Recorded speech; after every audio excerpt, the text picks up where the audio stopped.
Alongside Aaron Ward and Shane Kelly, I'm Irfaan Gaffar with the fourth period, and we called this segment Dirty Data. Aaron, let's jump right into it. We'll start with a couple playoff teams in the Western Conference, and we'll begin in LA with the Kings. Really impressed with the LA Kings so far. The fact that they were able to maintain the continuity of their lineup from last year, their identity of the parity and scoring from line to line to line. You got 5 guys with over 20 goals in the season, 10 guys forwards wise that all are in double digits in scoring. They're unbeaten in the last 10. I think the biggest question for me was how they were going to adjust to the trade deadline, seeing a big name in quick go and seeing if it took time for them to settle down, but they haven't. They've been really good. So again, like I said, unbeaten in regulation last 10 games fares well for this team in the West. Yeah, I really like this group. I mean, they play a possession-heavy style.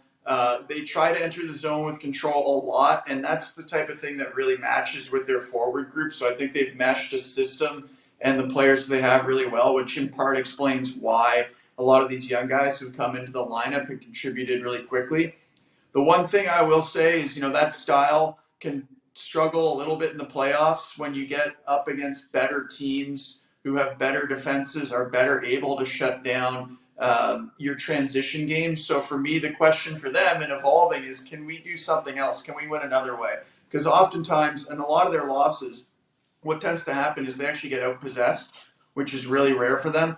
So they need to figure out a plan B. Plan A is great, and when it works, they're one of the best teams in the league. Is there another way they can win? Can they play a dirty game? Can they do something, quote-unquote, non-analyticsy, the dump and chase game or trap or something?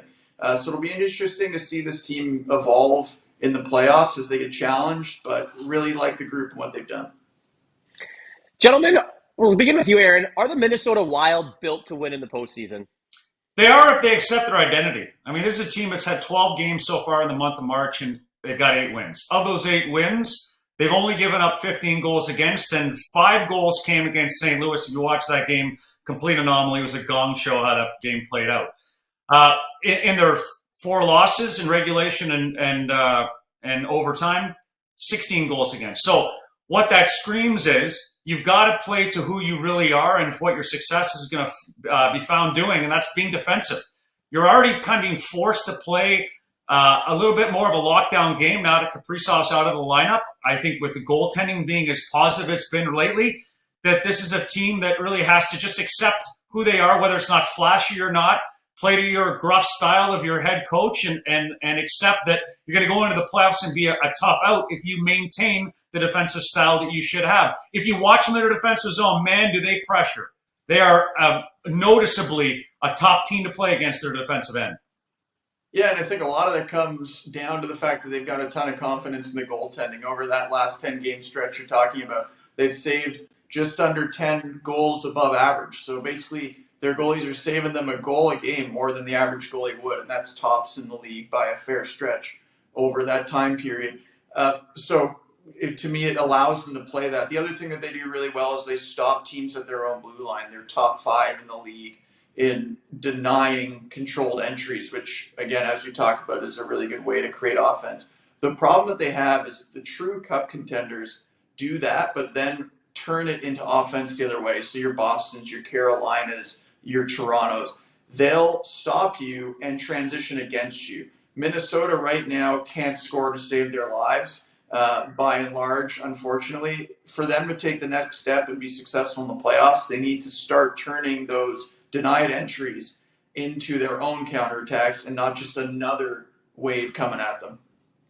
You mentioned cup contender. I think before this season, when we took a look at the Florida Panthers, we all thought, okay, cup contender. But Aaron, what is going on in Florida? I'd like to tell you because I actually picked Florida to win the East in my pool. So with the fourth period, here's the deal. I mean, this is a team that's been struggling to find consistency in who they are all season. Yes, they have a new coach come in. I can't blame it on the coach.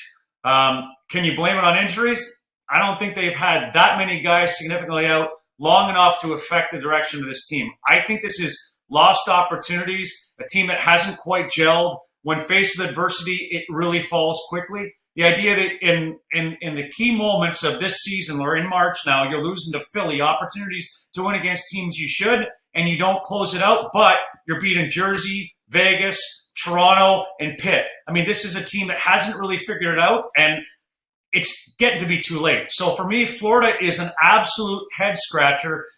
And where to start assessing the blame, I'm not going to go as far as Brooks Koepka and start carrying pylons in the rink and starting to call guys out by name, but there has got to be some accountability from these guys right now. Yeah, this you said head scratcher. The analytics on these guys are still among the elite in the league.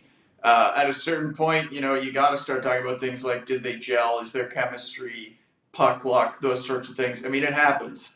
I will say, the play of Ekblad, and I don't like calling people out individually, but he went from anchoring a pairing last year with Mackenzie Weegar when they were both healthy to being one of the worst defenseman on the team. He's really struggled. I mean, I hate saying it like that, but he has really been quite bad. And the areas that his pairings have struggled in were the things that Weegar was really good at. Transitioning the puck out, skating the puck out, getting offense going the other way. Like I think a lot of this can be explained by the fact that they've lost some big locker room voices who's filled very specific roles. Huberdeau as well as Tkachuk has played. And they haven't really replaced those skill sets. So while they're still able to generate a lot, individual guys are struggling, I think, a lot more than they thought they would. Gentlemen, thank you very much for this. Two teams well on their way to the postseason, the LA Kings and Minnesota Wild. Meanwhile, the Florida Panthers just trying to claw their way back into the race.